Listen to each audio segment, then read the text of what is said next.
లేకపోతే ఇక్కడ ప్రేయర్దా? నీ హృదయం ఏంటి? నీ హృదయం సర్వోన్నతమైన స్థలం అంటే నీ హృదయము. హల్లెలూయా. నీ హృదయం నుంచి ఆయనకు మహిమ చెల్లించాలి.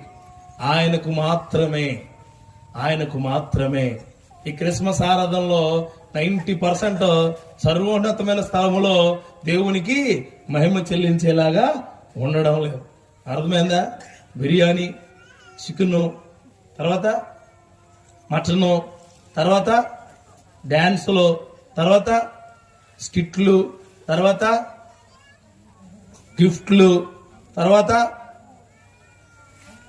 చాలా ఉంటాయి. చెప్పరు మీరు? నా చెప్పిద్దాను. చాలా తెలియదు. నేను చెప్పను కదా, దేవునికి స్తోత్రం కలిగిన కాక నేను చెప్తాను. సర్వోన్నతమైన స్థలములో ఆయన మాటలు పరిశుద్ధంగా పలకబడును గాక. హల్లెలూయా.